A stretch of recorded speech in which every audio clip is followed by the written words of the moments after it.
Good morning, students. This is the third revision video of the chapter Power Sharing. And so far, we discussed the case study of Belgium and Sri Lanka. And thereafter, we discussed the different sets of power sharing, that is, prudential and moral power sharing. Now, in this particular video, we'll try to understand the different forms of power sharing.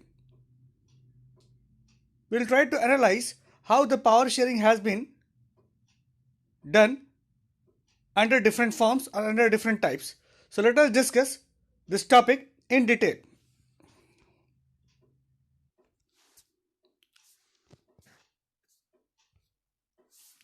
First of all, it is written here forms of power sharing. So it is written clearly that how the power sharing has been done, or it has been done among different forms.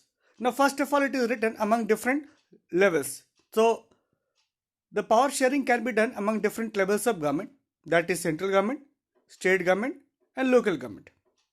Similarly, power sharing can be done among different social groups, different religious, different community group, and apart from that, power sharing also can be done different political parties, among different political parties, among different pressure groups and movements. So we need to understand how the political party and other forms of government, other forms of power sharing has been done. We will discuss it in detail. Now, first of all, we are going to discuss about the power sharing among different organs of the government. That is the most important form of power sharing. So what is mentioned here, that power sharing can be done among different organs of the government. We all know that Constitution has given equal rights to different forms of government or different organs of government, that is legislature, executive and judiciary. All the different organs of government has been given equal power by the Constitution, and all are equal in terms of power. So that is why in order to avoid any conflict, the Constitution itself devolves the power to these different organs. Like executive role is to implement the law, legislative mainly task is to frame the law, whereas judiciary mainly task is to check the validity of the law as per the Constitution. So here legislature, executive and judiciary keep a check on each other. As we all know that all the three organs are equally important, all the three organs of the government are equally powerful, and here power sharing has been done by the Constitution. So here it is the duty of the one organ of the government to check the power of the other organ of the government, so that other organ could not rise in power. So this arrangement is known as check and balance. So under the check and balance system, legislature may check the power of the executive. Similarly, executive may check the power of the legislature. Similarly, legislature may check the power of the judiciary. To quote an example, suppose any law is passed by the parliament or the legislative body. So if that law is very unpopular, that may be checked by the judiciary. So here judiciary will check the validity of that law and it may cancel that law. So this is where judiciary can check the power of legislative body. Again, if the judiciary will cancel that law, the legislative body may come with some amendment to that particular law. It can change the content of the law, or it can change some element of the law. So this is again, the judiciary power will also be checked by the legislative body. Similarly, if executive will violate its jurisdiction, then judiciary will give its direction. So that government must do the order as per the Constitution, or as per the Constitution as per the provision of the Constitution. So this is how each and every organ is going to balance each other. So this is all about the power sharing among different organs of the government, where different organs are equally important and they have been given equal power by the Constitution, but their task or jurisdiction has been separated by the Constitution. Now let us discuss the second type of power sharing, or second form of power sharing. It is about different levels of government. So here power sharing can be done at different levels of government. So power sharing can be done from the central government to the state government, similarly state government to the local government or local self-government, that is panchayati government. Central government is authorized to do all the activities for the country. But so far as specific states are concerned, the state government has been given the power to do respective work, to do particular work for their state only. Similarly, local government has been devolved the power. It has been shared with the power to do the function, to perform various activities for that particular panchayat only. So this is how the power of government at the different levels has been shared. Like in our constitution, different subjects has been mentioned under different list. For central government, exclusive list is mentioned with certain subjects. Over 100 subjects have been mentioned, like defense is there, railway is there, atomic power is there. On those subjects, only central government is authorized to make the law. Similarly, under the state government, police, health, and other subjects are mentioned, in which only state government are responsible to make the law. Here, no one can violate jurisdiction of each other.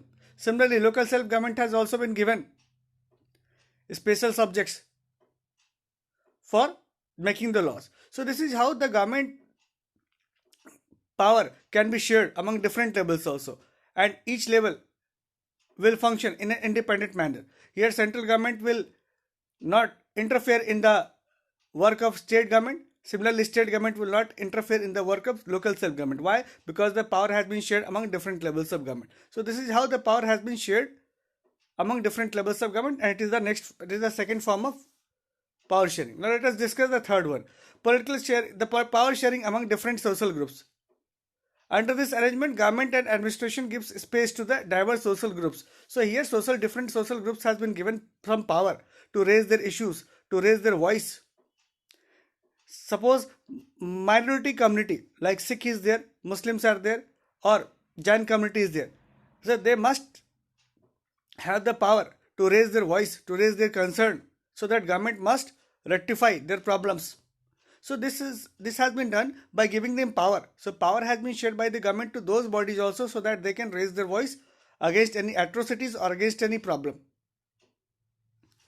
Now, fourth form is that political power among political parties, pressure groups and movement. We need to understand this is the most important forms of power sharing. Why?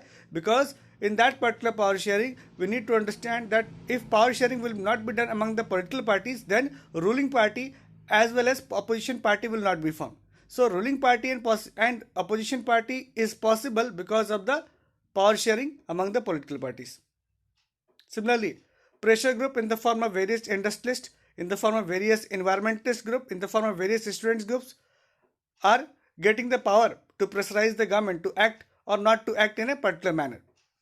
We can easily understand that if government is going to put any law that is going to violate the environment, then it is the duty of the pressure group to pressurize the government not to do so.